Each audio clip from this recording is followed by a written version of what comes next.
Okay,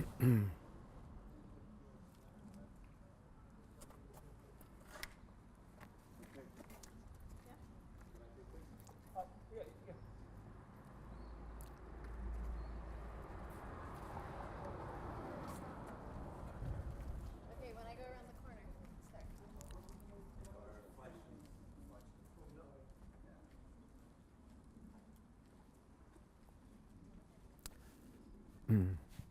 In April of 1944,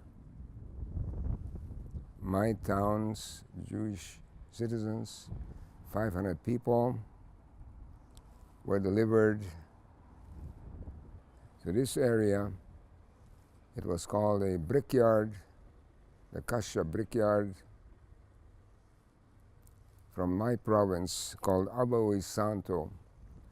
30,000 Jews were brought here. If you can imagine, we arrived by train and we were placed for a few days with different families in the center of Kosice, and then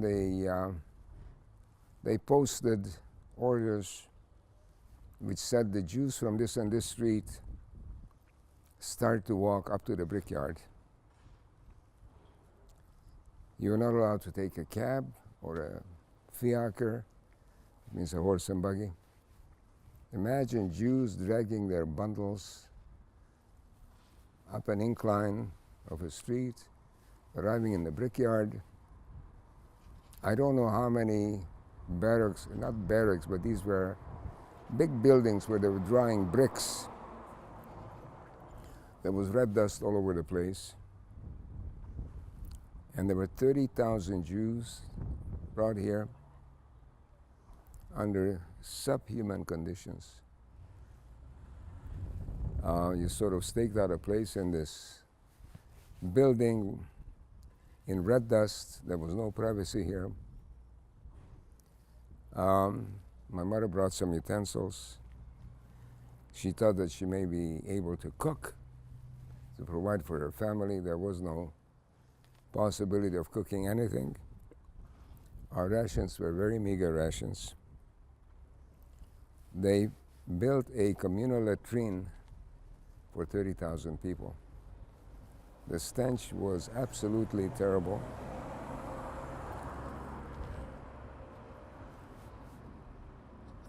How people can be put through this kind of an ordeal, it's hard to understand. And then transports were leaving. A SS officer arrived on a daily basis, and he approximately 6 to 7 days, and he told us the following story. You're going to be resettled in the East.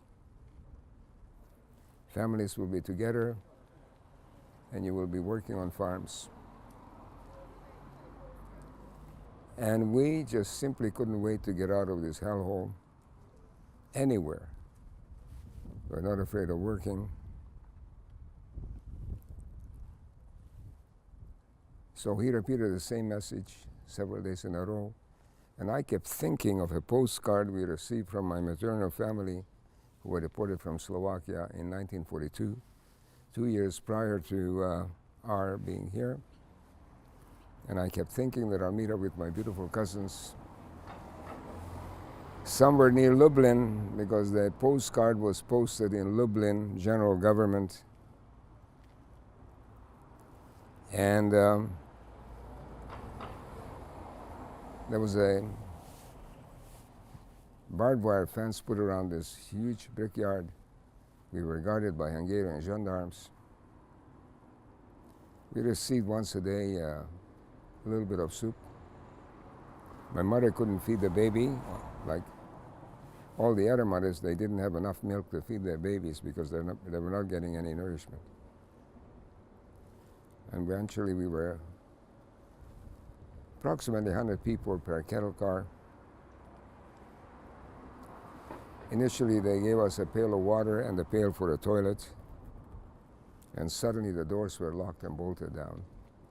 And that instant I knew that we were really in a box. And the train took off.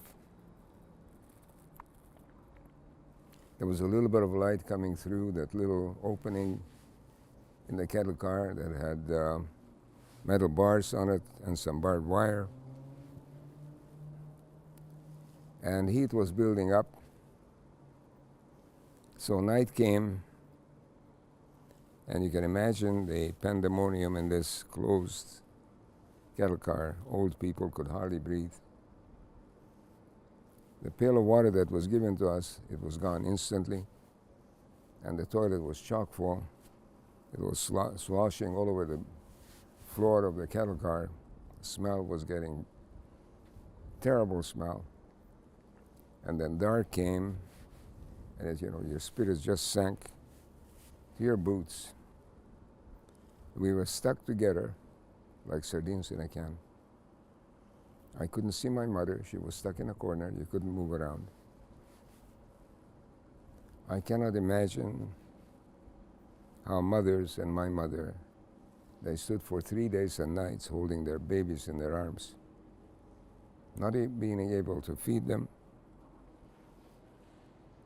The babies' cries were getting weaker by the day. The old people's cries were getting stronger by the day. But eventually, by the third day, I think we were really like zombies.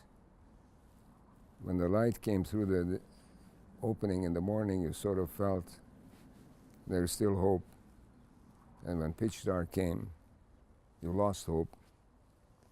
And I remember rolling in the wagon as the train was moving along, hearing the wheels on the train tracks click, click, click.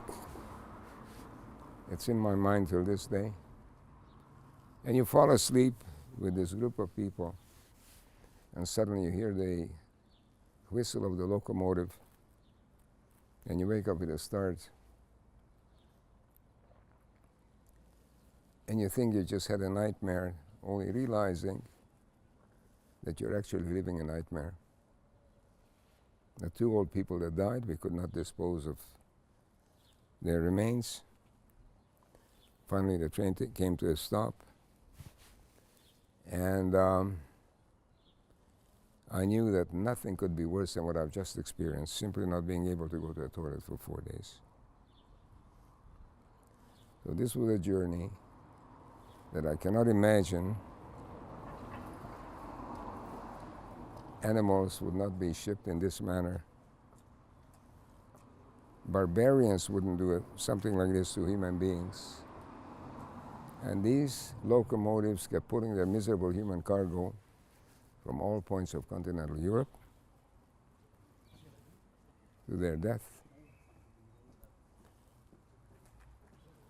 And in a span of 3 months, 450,000 Hungarian Jews were gassed and murdered in Auschwitz-Birkenau too.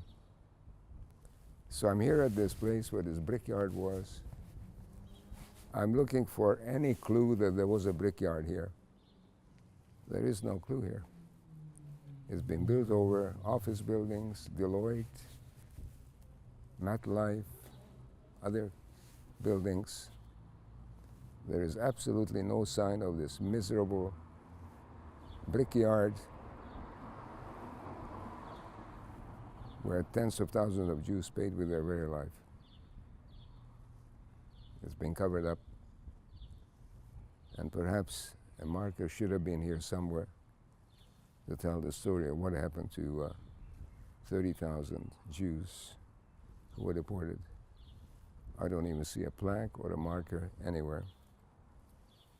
I only see buildings, cars, trucks, and so on. So a plaque would have been perhaps a bit of a warning to future generations that you will not do this to anyone, no matter who they are, or what they are, or what race or color they are. Thank you.